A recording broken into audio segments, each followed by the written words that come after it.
அதே போன்று இந்த முடிவுகளுக்கு பிற்பாடு நாங்கள் மக்களோடும் உங்களோடும் வந்து நாங்கள் பகிர்ந்து கொள்வதற்கு நேற்றைய பாராளுமன்ற தேர்தலினுடைய முடிவுகளுக்கு பிற்பாடு நாங்கள் ஒரு அந்த முடிவுகள் தொடர்பாக நம்முடைய அமைப்புக்குள்ளே நாங்கள் இந்த விடயங்கள் பற்றி ஆராய்ந்த இடத்திலே எங்களுடைய இந்த தேர்தல் முடிவுகள் தொடர்பாக எங்களுடைய கருத்துக்களை நம்முடைய மக்களோடு பகிர்ந்து கொள்வதற்கு நாங்கள் விரும்பியிருக்கிறோம். அதே போன்று இந்த முடிவுகளுக்கு பிற்பாடு நாங்கள் ஒரு அமைப்பென்ற வகையிலே வந்து நாங்கள் எவ்வகையிலே எதிர்காலத்தில் நாங்கள் செயல்பட போகின்றோம் என்ற விடயங்களையும் நம்முடைய மக்களோடும் உங்களோடும் வந்து நாங்கள் பகிர்ந்து கொள்வதற்கு விரும்பின இடத்துல தான் இன்றைக்கு நாங்கள் இந்த சந்திப்பை மேற்கொள்கிறோம். இந்த தேர்தலுடைய முடிவுகளை எடுத்து பார்க்கின்ற பொழுது நம்மை பொறுத்தவரையிலே தமிழ் மக்கள் விசேஷமாக யாழ்ப்பாணத்திலே பார்க்கின்ற பொழுது ஒரு மாற்றத்தையும் ஒரு குறிப்பிட்ட அளவுக்கு வன்னியிலையும் ஒரு மாற்றத்துக்கான ஒரு தங்களுடைய வாக்குகளை அளித்திருப்பதாக தெரிகிறது. ஆனால் அந்த தேர்தல் முடிவுகளை கொஞ்சம் ஆழமாக பார்க்கின்ற இடத்திலே யாழ்ப்பாணத்தில் தான் அந்த மாற்றம் என்ற விடயம் கூடுதலாக தென்படுற மாதிரியான ஒரு தோற்றம் இருக்கின்றதாலே அதை பற்றி குறிப்பாக வந்து நான் சொல்ல விரும்புகின்றேன். ஆனால் இந்த கருத்துகள் பொதுவாக வன்னி பிரதேசத்துக்கும் பொருத்தமாக இருக்கும். யாழ்ப்பாணத்தை பொறுத்தவரையிலே மக்கள் வாக்களித்த முறையை எடுத்து பார்த்தால் இன்றைக்கு தேசிய மக்கள் சக்திக்கு யாழ்ப்பாணத்திலே தெரிவு செய்யப்படக்கூடிய 6 ஆசனங்களில் 3 ஆசனங்கள் கிடைத்திருந்த சூழலிலே அவர்களுக்கு கிடைத்த வாக்குகளை அடிப்படையாக ஆய்வு செய்தால் உண்மையிலே கடந்த காலங்களிலே நடைபெற்ற தேர்தல்களிலே விசேஷமாக 2020ஆம் ஆண்டு நடைபெற்ற தேர்தலோடு ஒப்புடைக்க தமிழ் தேசிய வாக்குகளால் தேசிய மக்கள் சக்தி அந்த வெற்றியை இல்லாட்டி அந்த 3 ஆசனங்களை அடைந்ததாக சொல்ல முடியாது. எம்மை பொறுத்தவரையிலே 2020ஆம் ஆண்டு நடைபெற்ற தேர்தலிலே EPDP அமைப்புக்கும் ஸ்ரீலங்கா சுதந்திர கட்சி யாழ்ப்பாணத்திலே அங்கஜன் ராமநாதன் அவர்களுடைய தலைமையிலே போட்டியிட்ட பொழுது கிடைத்த வாக்குகளுக்கும் விட குறைவான வாக்குகளை பெற்று இன்றைக்கு 3 ஆசனங்களை தேசிய மக்கள் சக்தி பெற்றிருக்கின்றது. போன முறை டக்ளஸ் தேவானந்தாவுக்கும் அங்கஜன் ராமநாதனுக்கும் சேர்ந்து கிடைச்ச வாக்குகளை எடுத்து பார்த்தால் இந்த முறை 3 ஆசனங்களை பெற்ற தேசிய மக்கள் சக்திக்கும் விட கூடுதலான வாக்குகள் கிட்டத்தட்ட 15,000 வாக்குகளுக்கும் விட கூடுதலாக பெற்று 2 ஆசனங்களை அவர்கள் பெற்றவை. தமிழ் தேசிய வாக்குகள் என்று பார்க்கின்ற பொழுது போன முறை கிடைத்த வாக்குகளுக்கு சற்று குறைவாகத்தான் இந்த முறை தமிழ் மக்கள் வாக்களித்திருக்கின்றார்கள். அதுக்கு பிரதான காரணம் அந்த வாக்குகளில் கணிசமான வாக்குகள்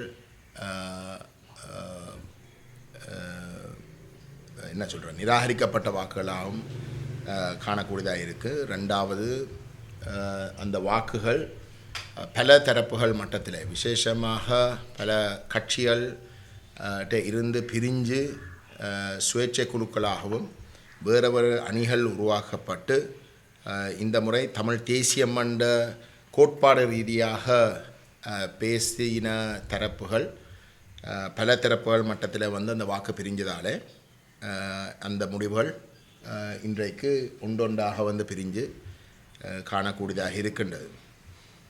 ஆகவே தமிழ் மக்களை பொறுத்தவரையிலே தமிழ் மக்கள் தமிழ் தேசியத்தை விட்டு விலகினதாக அல்லது தமிழ் தேசியத்தை நிராகரிக்கிற தேசிய மக்கள் சக்தி போன்ற தரப்புகளுக்கு வாக்களித்து இருப்பதாக கூறுகின்ற கருத்துக்களை நாங்கள் நிராகரிக்கிறோம்.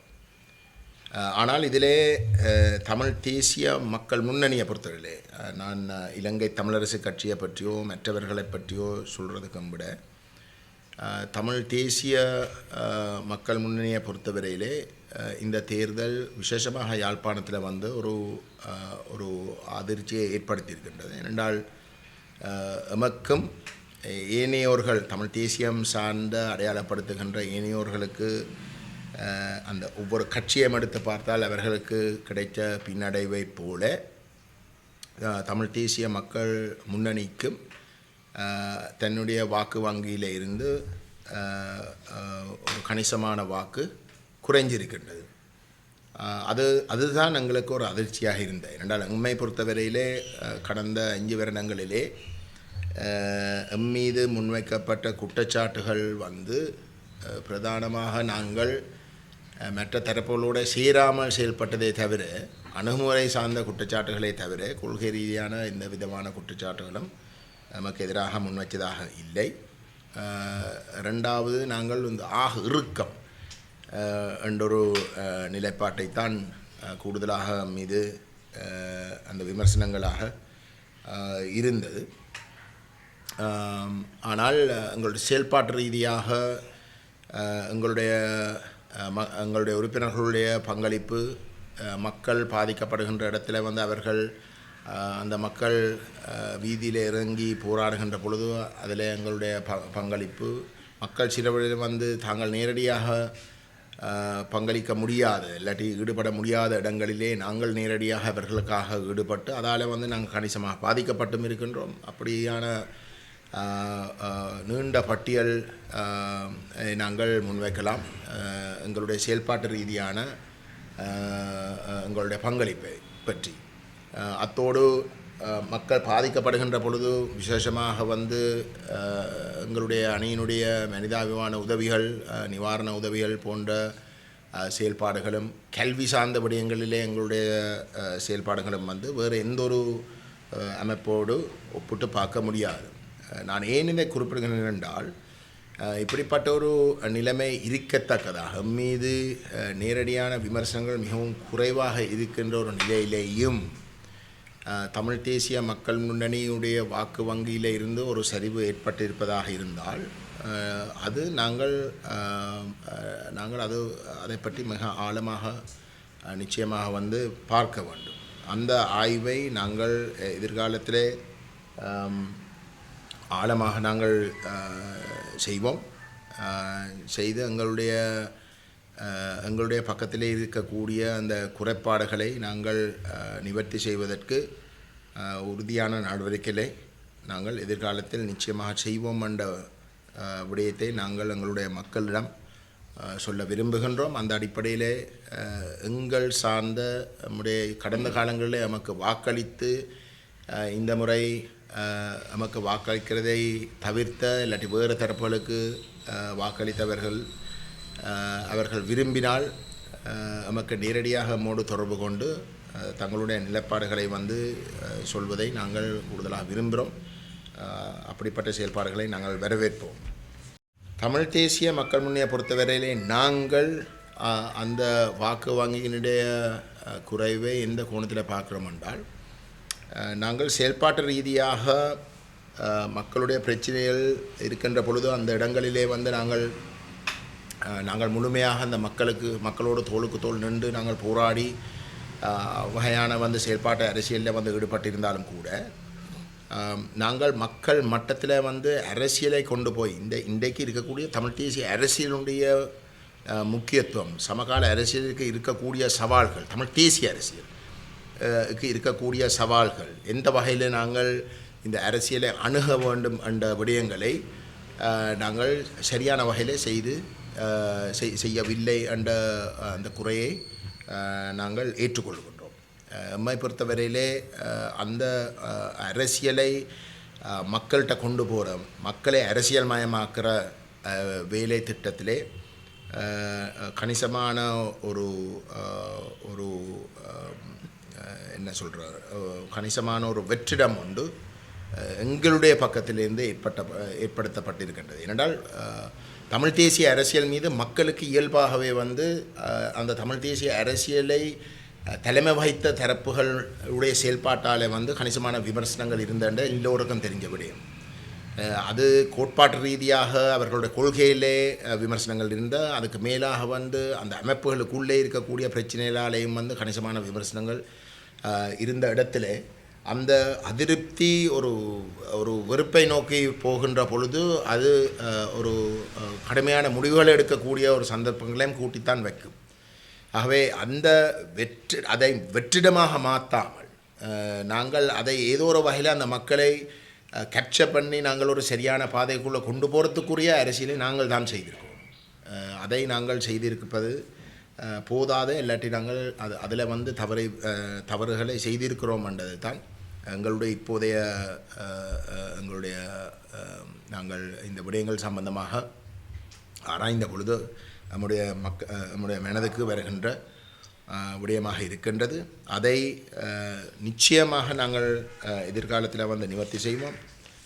அதுக்கு மேலதிகமாக நான் ஏற்கனவே குறிப்பிட்டதை போல நம்முடைய மக்கள் மீது விமர்சனங்களை வைத்திருப்பதாக இருந்தால் அவர்கள் நேரடியாக எங்களுக்கு அந்த விமர்சனங்களை எங்களுக்கு முன்வைக்கலாம். நாங்கள் அதை கருத்தில் எடுத்து நாங்கள் எங்களுடைய பாதைகளில் மாற்றங்களை ஏற்படுவதற்கு தயாராக இருக்கின்றோம். தேசியம் சார்ந்த அரசியலுக்கும் எங்களுடைய கொள்கை சார்ந்த தமிழ் மக்களுடைய இருப்பு சார்ந்த விடயங்களுக்கும் எதிர்காலம் ஒரு மிகவும் சவாலுக்குரிய ஒரு காலமாகத்தான் நாங்கள் பார்க்கின்றோம். விசேஷமாக இந்த வரப்போகிற 5 வருஷத்தில் மிக முக்கியமாக முதலாவது வருஷம். எங்களுடைய கணிப்பின்படி இந்த தேர்தல் முடிவுகளுக்கு பிற்பாடும் திரு ஜேவிபியினுடைய செயலாளர் டில்வின் சில்வா அவர்கள் இன்றைக்கு நான் பத்திரிகைகள் ஊடாக அறிஞ்சினான். அவர் வடக்கிலே அவர்களுக்கு 3 ஆசனங்களும் யாழ்ப்பாணத்தில் வன்னியில் 2 ஆசனங்களும் பெற்றதை இனவாதத்தை தமிழ் மக்கள் வடக்கு மக்கள் நிராகரிச்சிருக்கிறார்கள் என்ற ஒரு கருத்தை சொல்லியிருக்கிறார்.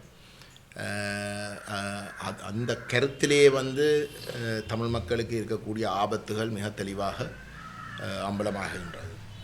தமிழ் தேசிய அரசியல், தமிழ் மக்களுடைய உரிமை சார்ந்த நிலைப்பாடு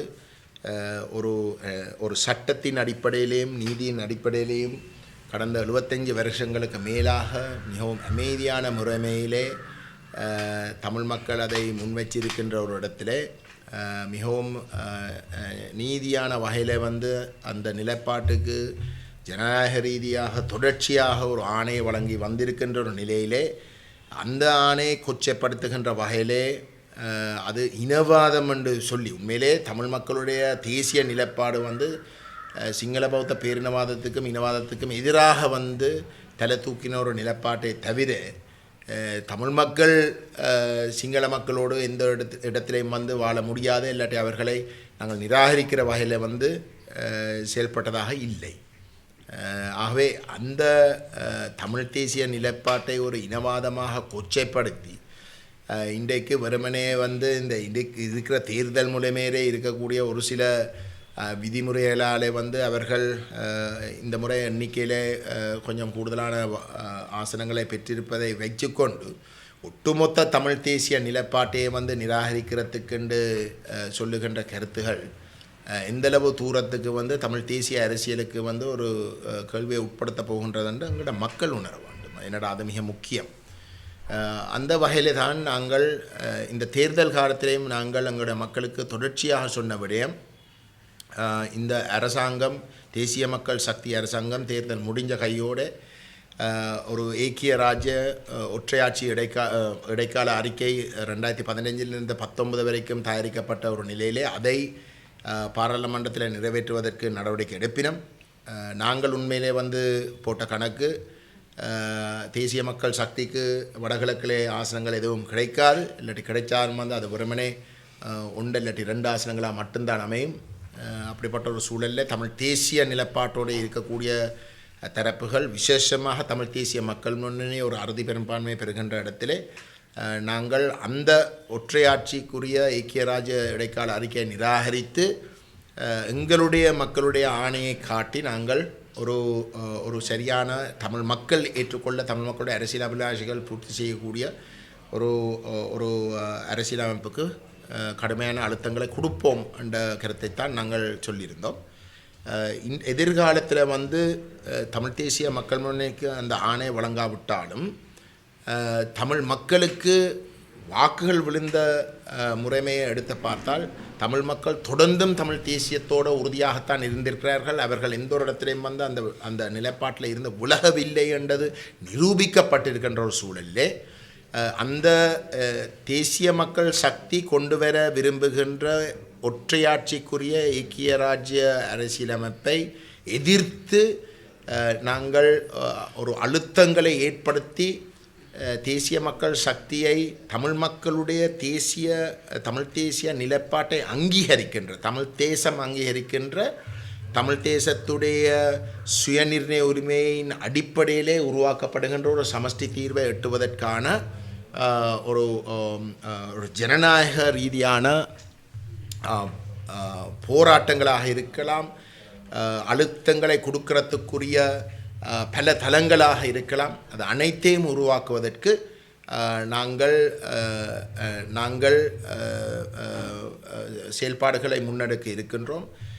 அந்த செயல்பாடுகளோடு ஒத்துப்போகிறதுக்கு தயாராக இருக்கக்கூடிய அனைத்து தரப்புகளோடையும் வந்து நாங்கள் செயல்பட தயாராகவும் இருக்கிறோம். விசேஷமாக இந்த ஒற்றையாட்சி அரசியலமைப்பு, ஐக்கிய ராஜ்ய அரசியல் இடைக்கால அறிக்கையை வடகிழக்கில் தமிழர் தாயகம் ஏற்றுக்கொள்ளாது என்ற செய்தியை முதல் கட்டமாக வந்து அமைதியான முறையிலேயும் ஜனநாயக ரீதியாக வந்து வெளிப்படுத்துவதற்கும், அதுக்கு மேலதிகமாக அதை நிராகரித்து அதை தொடர்ந்தும் தமிழ் மக்களுடைய எதிர்ப்பை நிராகரித்து தொடர்ந்தும் அந்த அரசியலமைப்பை தான் தமிழ் மக்கள் மீது திணிப்பதற்கு பாராளுமன்றத்தில் வந்து நடவடிக்கை எடுக்கப்பட்டால் அந்த முயற்சியையும் தோற்கடிப்பதற்கு வந்து நாங்கள் தீவிரமாக வந்து நாங்கள் எங்களுடைய கருத்துகளையும் எங்களுடைய வாக்குகளையும் நாங்கள் பயன்படுத்துவோம். எங்களோடு அந்த நிலைப்பாட்டோடு ஒத்துப்போகக்கூடிய அனைத்து தரப்புகளோடு இணைந்து நாங்கள் இந்த விடயத்தை கையாள்வதற்கு நாங்கள் தயாராக இருக்கின்றோம். அதுக்கு நாங்கள் ஒரு அறைகூவலும் நாங்கள் இந்த சந்தர்ப்பத்தை பயன்படுத்தி விடுக்க விரும்புகின்றோம். நாங்கள் சொல்லுகின்ற இந்த பயணம் என்றது அதுவும் விசேஷமாக இந்த ஒற்றையாட்சி இடைக்கால அறிக்கையை கொண்டு வருவதை தடுப்பதற்கு, ஏனென்றால் தமிழ் மக்கள் ஏற்றுக்கொள்ளாத ஒரு விடயமாக இருந்தால் தமிழ் மக்கள் அதை நிச்சயமாக உறுதியாக வடகிழக்கில் வந்து நிராகரிப்பார்கள் என்ற ஒரு நிலைப்பாட்டை இருந்தால் அது ஒரு போதிய அழுத்தத்தை ஏற்படுத்தும். தேசிய மக்கள் சக்தியுடைய அரசாங்கம் அந்த பாதையை கைவிட்டு, அந்த ஐக்கிய ராஜ்ய இடைக்கால அறிக்கையை கைவிட்டு ஒரு முழுமையாக நேர்மையாக ஒரு சமஷ்டி ஆட்சி முறையை ஏற்படுத்தக்கூடிய தமிழ் தேசம் அங்கீகரிக்கின்ற ஒரு அரசியலமைப்பை உருவாக்குறதுக்குரிய ஒரு என்ன சொல்கிற ஒரு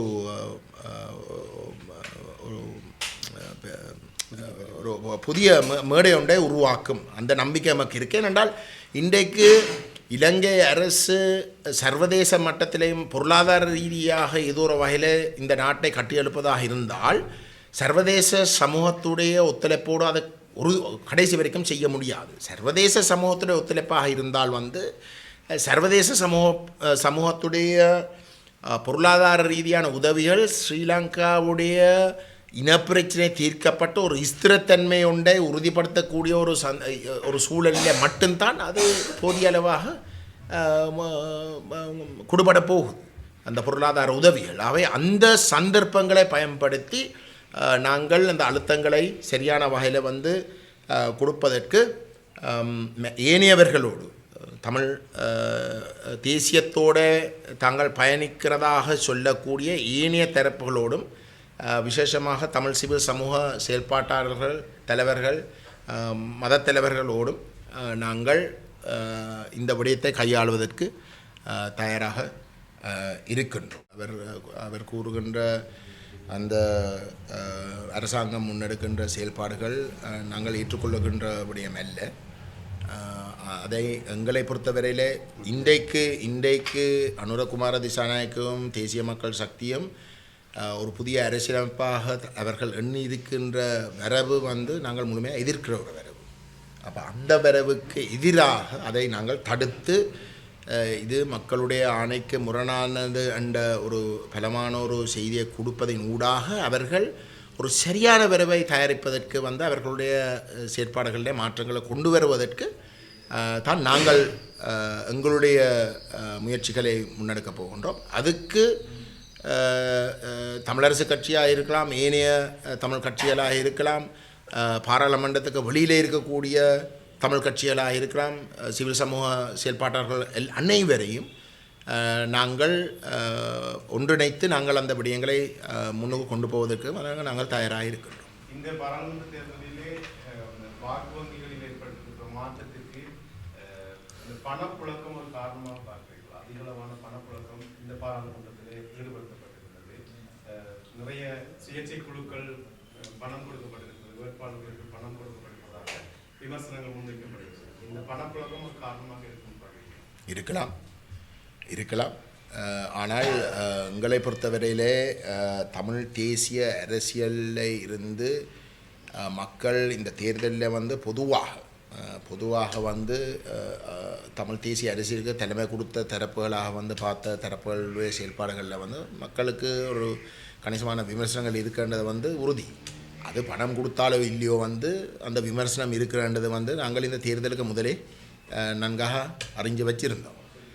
ஆகவே அதனுடைய ஒரு வெளிப்பாடாக இந்த தேர்தலை அந்த மக்கள் பயன்படுத்தியிருக்கிறார்கள் தான் உண்மை. அதுக்கு பின்னால் பணம் இருக்கிறதோ இல்லையோ எனக்கு சொல்ல முடியாது, இருந்திருக்கலாம். ஆனால் மக்கள் அதை வெளிப்படுத்துறதுக்கு ஒரு சந்தர்ப்பத்தை தேடுற இடத்துல அந்த சந்தர்ப்பத்தை அவர்கள் சரியென்றப்பட்ட சந்தர்ப்பத்தை பயன்படுத்தியிருக்கிறார்கள். நான் இங்கே சொல்ல வருகின்ற விடயம் என்னென்றால் அந்த மக்களுடைய அந்த எதிர்ப்பில் நாங்களும் கணிசமாக அதால் பாதிக்கப்பட்டிருக்கின்றோம். ஆகவே எங்கட பக்கத்தில் இருக்கக்கூடிய குறைபாடுகள் என்ன? இப்போ நாங்கள் உண்மையிலே நம்புகிறோம் நாங்கள் நம்முடைய மக்களுக்கு இருக்கக்கூடிய தமிழ் தேசிய அரசியலுக்கு தலைமை வகித்தவர்கள் மீது இருக்கக்கூடிய விமர்சனங்கள் எங்களை சாராதன்று தான் நாங்கள் உண்மையிலே நம்புகிறோம். அப்படிங்க தானே. ஆனாலும் அவர்கள் எடுத்த முடிவு நாங்களும் அதால் பாதிக்கப்பட்டிருக்கின்றோம். அப்போ அப்படியாக இருந்தால் நாங்கள் இங்கே ஒரு அமைப்பாக நாங்கள் இங்கே தவறு விட்டுருக்கிறோம்டா நாங்கள் எங்களோட அரசியலை எங்களோட மக்களிடம் கொண்டு போக தவறு இருக்கிறோம். அந்த விமர்சனத்தை நாங்கள் ஏற்றுக்கொள்கின்றோம். நாங்கள் நம்முடைய அமைப்பு கூடுதலாக ஒரு ஒரு பலமான ஒரு தரப்பாக கடந்த தேர்தலில் யாழ்ப்பாணத்தில் தான் நாங்கள் உருவம் பெற்றிருந்த இடத்துல அந்த இடத்துல தான் கூடுதலான அடியும் விழுந்திருக்கு எங்களோட பார்வையில். ஆகவே அதை நிவர்த்தி செய்கிறதுக்கு நாங்கள் நிச்சயமாக செயல்பட போகின்றோம். அதில் மாற்று கருத்து இருக்க முடியாது. ஆனால் அதை தாண்டி இப்போ நான் இன்றைக்கு சொல்கிறேன் நாங்கள் அந்த எங்களோட அரசியலை சரியாக அந்த வெற்றிடம் உருவாக எங்களோட அரசியலை நாங்கள் மக்களிடம் கொண்டு போகிறதுக்கு தவறு இருக்கிறோம்னு தான் நாங்கள் சொல்கிறோம். அப்படி இல்லாமல் வேறு விதமாக விமர்சனங்கள் இருக்கிறதா இருந்தால்தான் நான் சொல்கிறேன் மக்கள் எங்களிடம் அந்த விமர்சனங்களை முன்வைக்கணும். அதை நாங்கள் நிச்சயமாக பரிசீலித்து எங்களுடைய செயல்பாடுகளில் போதிய அளவு மாற்றங்களை செய்கிறதுக்கும் நாங்கள் தயாராக இருக்கிறோம் என்று நான் சொல்ல விரும்புகிறேன். கடந்த நாடாளுமன்ற தேர்தலில் சுயேட்சை கருத்துக்களாக போட்டியிட்டவர்கள் அதில் குறிப்பாக சொல்ல போனால் தமிழர் சம உரிமை இயக்கம் அவர்கள் மேலே தமிழ் தேசியத்தின்பால் அதிக நாட்டமுள்ளவர்கள் என்று நீங்கள் அறிந்திருப்பீர்கள். அவர்கள் கூட தங்களுடைய அந்த தேர்தல் விஞ்ஞாபன வெளியீட்டின் பொழுது அவர்கள் வெளிப்படையாகவே சொன்னார்கள், தாங்கள் இவ்வாறு தனித்து போட்டியிடுவதற்கு காரணம் அந்த தமிழ் தேசிய கட்சிகள் மற்ற ஏனைய கட்சிகள் மீது தாங்கள் கொண்டிருக்கின்ற வெறுப்பு தான் விரக்தி தான் காரணம். இதை நீங்கள் பார்ப்பார்கள். அவர்கள் சம உரிமை இயக்கம் எங்களுடைய பங்காளிகளாக 2018 உள்ளூராட்சி சபை தேர்தலில் போட்டியிட்டது தான் நின்ற ஞாபகத்தின்படி அப்படித்தான் அமைந்தது. போட்டியிட்ட அடுத்த நிமிஷமே அந்த அமைப்பில் இருந்து தெரிவு செய்யப்பட்ட, இல்லாட்டி நாங்கள் நியமித்த பல உறுப்பினர்கள் வந்து ஒன்றாக வேலை செய்கிறதுக்கு வந்து எங்களோட முன்வரவில்லை. அதில் ஒரு உறுப்பினர் மட்டும்தான் கொஞ்சமாவது வந்து எங்களோட தொடர்ந்து வேலை செய்து அவர் தொடர்ந்தும் எங்களுடைய அமைப்பில் வந்து தொடர்ந்தும் இருக்கிற, அது மட்டும் இல்லாமல் வந்து அவர் ஒரு வேட்பாளராகவும் இருந்திருக்கிறார். எங்களை பொறுத்தவரையிலே எங்களுக்கு வேறு எந்த ஒரு அமைப்போடையும் வந்து கொள்கை சார்ந்த விடயங்களில் மட்டும்தான் நாங்கள் பிரச்சனை வாரதாக இருந்தால் நாங்கள் வந்து செயல்படுறதையும் வந்து நாங்கள் தவிர்த்து கொள்கிறோம். அந்த கொள்கை என்று சொல்லுகின்ற பொழுது வந்து அது தமிழ் தேசிய நிலைப்பாடு. தமிழ் தேசிய நிலைப்பாட்டில் வந்து நாங்கள் சமூக ரீதியாக மத ரீதியாக எவருக்கும் எதிராக வந்து நாங்கள் வேலை செய்கிறது தவிர்க்க வேணும். நாங்கள் அப்படி அந்த கோணத்தில் வந்து நாங்கள் வேலை செய்ய தயாரில்லை என்ற ஒரு நிலைப்பாட்டை வச்சுருக்கிறோம். ஏனென்றால் எங்களோட தேசத்தில் வந்து பல மதத்தவர்கள் இருக்கிறார்கள். அதே போன்று வந்து சமூக மட்டத்திலே வந்து பல வேறுபாடுகள் இருக்கின்றது. அந்த வேறுபாடுகள் பாரிய பிரச்சனைகளை ஏற்படுத்தியிருக்கின்றது. கணிசமான மக்கள் பாதிப்புகளை இன்றைக்கும் முகம் கொடுத்து கொண்டு இருக்கிறார்கள். ஆகவே அதுகளை மதிக்காமல் அந்த பிரச்சனைகளுக்கு வந்து இன்னும் என்ன சொல்கிற தீனி போடுற வகையில் வந்து செயல்படுவதை நாங்கள் ஒருபோதும் ஏற்க முடியாது. அனைவருக்கும் வந்து தமிழ் தேசத்தில் வந்து ஒரு இடம் இருக்குது. இன்றைக்கு தமிழ்நாடு சொன்னால் வந்து அது யாராக இருந்தாலும் துரதிர்ஷ்டவசமாக வந்து தமிழ் தேசிய நிலைப்பாட்டை நிராகரிக்கிறவர்களுக்கும் வந்து இந்த தேசம் அவர்களுக்கும் தான் சொந்தம். அவ்வளோங்க சொல்கிறேன். ஆகவே அவர்களுக்கு வந்து நாங்கள் அவர்களை வந்து முற்றிலும் வந்து இந்த இடத்துக்களை இருந்து அப்புறப்படுத்துகிற அல்ல நோக்கம். அவர்களுடைய சித்தாந்த ரீதியான தவறை வந்து நம்முடைய மக்களுக்கு சுட்டி காட்டுறதுல வந்து எங்களுக்கு ஒரு கடமை இருக்கே தவிர அதுக்காக வந்து அவர்களுக்கு இந்த இடத்துல வந்து இடம் இல்லை என்ற கோணத்தில் வந்து செயல்படுறதோ இல்லாட்டி வந்து அவர்கள் இந்த இடத்துக்கு உரித்தானவர்கள் அல்ல என்று செயல்படுறதோ எங்களுடைய கொள்கை அல்ல. ஆகவே இந்த நிலைப்பாடுகளில் வந்து யாரும் மீறினா எங்களுடைய அமைப்போடு வந்து தொடர்ந்தும் பயணிக்க முடியாது. ஆனால் அப்படி பயணிக்காமல் வந்து சிறுவர்கள் அவர்களாகவே வந்து தங்களுக்கு இந்த எங்களுடைய கொள்கையில் வந்து இடமில்லை என்ற பட்டு அவர்கள் பிரிஞ்சு சென்றால் அதுக்கு நாங்கள் ஒன்றும் செய்யலாம். ஆனால் நான் மீண்டும் சொல்கிறேன், எங்களுடைய பிரதான நீரோட்டம் வந்து அரசியல். அந்த வகையில் நாங்கள் அரசியல் நிலைப்பாட்டை எங்களுடைய தேச நிலைப்பாட்டை நாங்கள் தொடர்ச்சியாக அதைத்தான் முதன்மைப்படுத்தி நாங்கள் போட்டியிருக்கிறோம். ஆனால் தேசம் என்று சொல்கிற இடத்துல வந்து அந்த தேசத்துக்குள்ளே எங்கள் வீட்டுக்குள்ளே வந்து கணிசமான பிரச்சனை இருக்குது. அந்த பிரச்சனையில் இன்னும் பெருசப்படுத்துகிற வகையில் வந்து நாங்கள் எந்த ஒரு இடத்துலையும் வந்து அனுமதிக்க போகிறது இல்லை. அந்த பிரச்சனையில் அந்த வேறுபாடுகளை இந்தளவுக்கு குறைச்சி நாங்கள் ஒரு நல்லிணக்கத்தை வந்து நம்முடைய மக்கள் மட்டத்திலேயும் இருக்கிற பாதிப்புகளை வந்து நிவர்த்தி செய்து நாங்கள் ஒரு நிலைமை உருவாக்கணும்னு தான் நாங்கள் பார்க்கலாமே தவிர இன்னும் கோபங்களை வந்து அதிகரிக்கிற வகையில் வந்து நிலப்பாடுகளை வந்து முன்வைக்கிறதை வந்து நாங்கள் ஏற்கப் போவதில்லை. தேசிய நிலைப்பாடு எங்களோட அரசியல் நிலைப்பாடு சிங்கள தேசத்தோடு இருக்கக்கூடிய பிரச்சனையை முன்னிலைப்படுத்துகிற இடத்துல அதில் வந்து இணங்கினாலும் வந்து மற்ற விஷயங்களில் வந்து பிரச்சனைப்பட்டாலும் வந்து நாங்கள் ஏற்க முடியாத ஒரு இடம். என்னென்னா தமிழ் தேசம் என்றால் சிங்கள தேசம் எங்களை அழிக்குது, ஒரு இனஅழிப்பு செய்யுது. ஆனால் தமிழ் தேசத்தில் அழிவுக்கு வந்து நாங்கள் உள்ளேயும் வந்து நாங்கள் கணிசமான பிரச்சனைகளை உருவாக்கலாம்.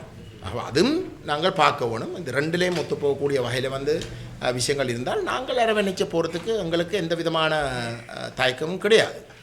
கடந்த காலங்களில் வந்து நீங்கள் பார்த்துனீங்களா இருந்தால் நாங்கள் இப்போ ஒரு சிலர் வந்து விமர்சிக்க பார்க்கிறோம் வந்து நாங்கள் வேறு ஒருத்தருடைய வந்து நாங்கள் இணைஞ்ச போகிறது கிடையாது.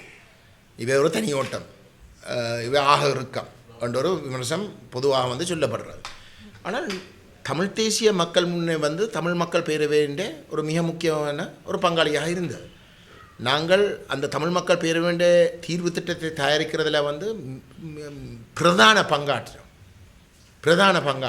அது எல்லோருக்கும் தெரியும். நாங்கள் ஏற்றுக்கொள்ளக்கூடிய வகையில் அந்த தீர்வு திட்டம் அமைந்ததால் வந்து நாங்கள் தொடர்ந்தும் இன்றைக்கு வரைக்கும் இந்த தேர்தலில் கூட அந்த தமிழ் மக்கள் பேரவை மக்கள் பேரவையால் தயாரிக்கப்பட்ட தீர்வு திட்டத்தை தான் நாங்கள் இந்த முறை தேர்தலில் வந்து எங்களுடைய தீர்வு திட்டமாக வந்து முன்வச்சிருக்கிறோம். ஆகவே நாங்கள் சேர்ந்து பயணிக்கிறதுக்கு தயார். எந்த ஒரு இடத்துலையும் வந்து நாங்கள் சேராமல் வந்து ஒரு தனியோட்டம் மட்டும்தான் எங்களுக்கு மட்டும்தான் இடம் வந்து எந்த ஒரு இடத்துலையும் வந்து குறுநாக இல்லை. ஆனால் ஒரு முடிவை எடுத்ததுக்கு பிறகு அந்த முடிவை நிராகரித்து ஒரு தரபட்சமாக வந்து நிராகரித்து அந்த முடிவுக்கு விசுவாசமாக செயல்படாமல் அந்த கூட்டு முயற்சிக்கு செயல்படாமல் மற்றவர்கள் வந்து என்ன சொல்கிறோம் அதுக்கு தீமை வருகின்ற வகையில் வந்து செயல்படுறது நாங்கள் தொடர்ந்து பயணிக்கலாம். நாங்கள் இந்த தீர்வு திட்டங்களை தயாரிக்க வந்து ஒரு விளையாட்டுக்கு இல்லை. நாங்கள் ஒரு தீர்வு திட்டத்தை தயாரிக்கிறோம்னா மாதக்கணக்கில் வந்து நின்று கஷ்டப்பட்டு மெட்ட உதாரணங்கள் எல்லாம் படித்து எழுத்தில் வந்து போடுறமாக இருந்தால் அது நின்று பிடிக்க வேணும். அது தொடர்ந்து வந்து தீவிரமாக வந்து மக்களால் வந்து ஒரு தீர்வை அடையக்கூடிய ஒரு சூழலை ஏற்படுத்துவதற்காக தான் நாங்கள் அந்த அந்த அந்த முயற்சியை மேற்கொள்கிறோம். ஆகவே அதையெல்லாம் செய்ததுக்கு பிறகு வந்து அது தங்களுக்கு விருப்பம் இல்லை என்று ஒரு தலைபட்சமாக வந்து முடிவெடுத்து செயல்படுற தரப்புகளோடு நாங்கள் மீண்டும் எதிர்காலத்தில் வந்து செயல்படுவது தொடர்பாக வந்து நாங்கள் யோசிக்கணும். சரி, அப்படி இருக்கவும் நாங்கள் எங்கெங்கே அப்படி இருக்கவும் எங்கெங்கே வேலை செய்யலாமோ நாங்கள் செய்திருக்கிறோம். தமிழ் மக்கள் பேரவைக்கு பிறகு அந்த பேரவையில் இருக்கக்கூடிய பங்காளிகள் தொடர்பாக வந்து பலத்த விமர்சனங்கள் இருந்தும் 2019 ஜனாதிபதி தேர்தல் நடைபெற்ற பொழுது பல்கலைக்கழக மாணவர்கள் வந்து ஒரு முயற்சி ஒன்று மேற்கொள்ள நாங்கள் அதில் பங்கிட்டோம். அதில் பங்கிட்டு நாங்கள் 14 கோட்பாடுகளை வந்து முன்வைச்சோம். 14 கோட்பாடுகளை முன்வைச்சு அதில் பிரச்சனை வந்து இங்கே 14 கோட்பாடுகளில் வந்து 2 கோட்பாடுகள் மிக முக்கியம். ஒன்று ஒற்றையாட்சி ஆட்சி முறைமையை முற்றுமுழுதாக நிராகரிப்பது, கொள்கை அளவில் வந்து ஒற்றையாட்சியை நிராகரிக்கிற பிரகடனம். ரெண்டாவது வந்து நடைமுறையில் வந்து பாராளுமன்றத்தில் ஏற்கனவே இன்றைக்கு அனுரகுமார திசாநாயக்க கதைக்கின்ற அந்த இடைக்கால அறிக்கை, ஐக்கிய ராஜ்யவுக்குரிய இடைக்கால அறிக்கை 2015 2019 வரைக்கும் தயாரிக்கப்பட்ட அந்த இடைக்கால அறிக்கையை நிராகரிக்கணும். ஏன்னா அது ஒற்றையாட்சிக்குரிய ஒரு அறிக்கை. அந்த விசேஷமாக நடைமுறையில் இருக்கக்கூடிய அந்த ஒற்றையாட்சி அறிக்கையை நிராகரிக்க சொல்ல மற்ற எல்லாரும் வந்து உண்டாகி சொன்னவை அதை நிராகரிக்க இயலாது. கொள்கையில் வந்து ஒற்றையாட்சி நிராகரிப்பு, நடைமுறையில் இருக்கக்கூடிய ஒற்றையாட்சி இடைக்கால அறிக்கை ஐக்கிய ராஜ்ய அறிக்கையை வந்து நிராகரிக்க இயலான்னு சொன்னால் அதை எப்படி ஏற்றுக்கொள்ளலாம்? கண்ணுக்கு முன்னால் வந்து ஒற்றைய ஆட்சியே நடைமுறைப்படுத்துறதுக்குன்ற ஒரு விரவு ஒன்று தயாரிக்கப்பட்டிருக்கிற இடத்துல வந்து அந்த விரவை நிராகரிக்கையில் ஆனால் ஒரு கோஷமாக வந்து ஒற்றையாட்சியை நாங்கள் நிராகரிக்கிறோம்னு சொல்லலாம். அது எப்படி அது? அப்போ இப்படிப்பட்ட செயல்பாடுகளிலும் நடந்திருக்கிற இடத்துல தான் எங்களுக்கு பிரச்சனை வாராது. அப்படி இருக்க நான் இன்றைக்கும் சொல்கிறோம் இந்த ஏக்கிய ராஜ்ய அரசியலமைப்போன்ற வர இருக்கிற ஒரு நிலையில் இதை நிராகரித்து அனுரகுமார திசாநாயக்கருடைய அரசாங்கத்துக்கு ஒரு அழுத்தத்தை கொடுத்து தமிழ் மக்களுடைய இனப்பிரச்சனை தீர்வுக்கு ஒரு சரியான தமிழ் மக்கள் ஏற்றுக்கொள்ளக்கூடிய தமிழ் தேசிய நிலப்பாட்டை உறுதியாகவும் எந்த விதமான மயக்கமும் இல்லாமல் வெளிப்படையாக ஒரு தீர்வாக முன்வைக்கக்கூடிய ஒரு முயற்சி முன்னெடுக்கப்பட்டால் அதுக்கு எங்களுடைய ஆதரவு இருக்கும். அந்த நிலைப்பாடுகளோடு ஒற்றையாட்சி ஐக்கிய ராஜ்யவை முற்றுமுழுதாக நிராகரித்து தமிழ் தேசம் அங்கீகரிக்கப்படுகின்ற ஒரு சுயநிர்ணய உரிமையை அனுபவிக்கக்கூடிய ஒரு சமஷ்டி தீர்வை வெளிப்படையாகவே ஏற்றுக்கொள்ளுகின்ற ஒரு முயற்சியை அனுரகுமார முன்னெடுத்தால் நாங்கள் அனைவரையும் அரவணைத்து நாங்கள் இதில் போகிறதுக்கு நாங்கள் தயாராக இருக்கிறோம். வடகிழக்கில் வந்து என்பிபிக்கு கணிசமான ஆசனங்கள் தமிழ் மக்கள் மட்டத்தில் பெறவில்லை. அதுதான் நான் சொல்ல வரேன். யாழ்ப்பாணத்தில் வந்து அது ஒரு பிரச்சனையை உருவாக்கி இருக்குது. ஏன்னா யாழ்ப்பாணத்தில் வந்து இன்றைக்கு இருக்கக்கூடிய வாக்கு முறை, அந்த தேர்தல் முறைமை வந்து என்பிபிக்கு வந்து கணிசமான கூடுதலான ஆசனங்களை அந்த முறையில் கொடுத்தேன்னா கழிவு வாக்குகளில் வந்து ஒரு கொஞ்சத்தால் வந்து தமிழ் கட்சிகள் பெரும்பான்மை எடுக்கக்கூடிய சந்தர்ப்பத்தை வழங்கவில்லை. அது தவறினது, ஒரு சில வாக்குகளால் தவறினது. அதால் தான் இந்த பின்பத்தை வச்சுக்கொண்டு இன்றைக்கு என்பிபி சொல்ல பார்க்குறது வந்து வடக்கில் வந்து தமிழ் தேசிய நிலைப்பாட்டை வந்து இனவாதமாக சித்தரித்து அதை மக்கள் நிராகரிச்சிருக்கிறதாக காட்ட பார்க்கிறோம்.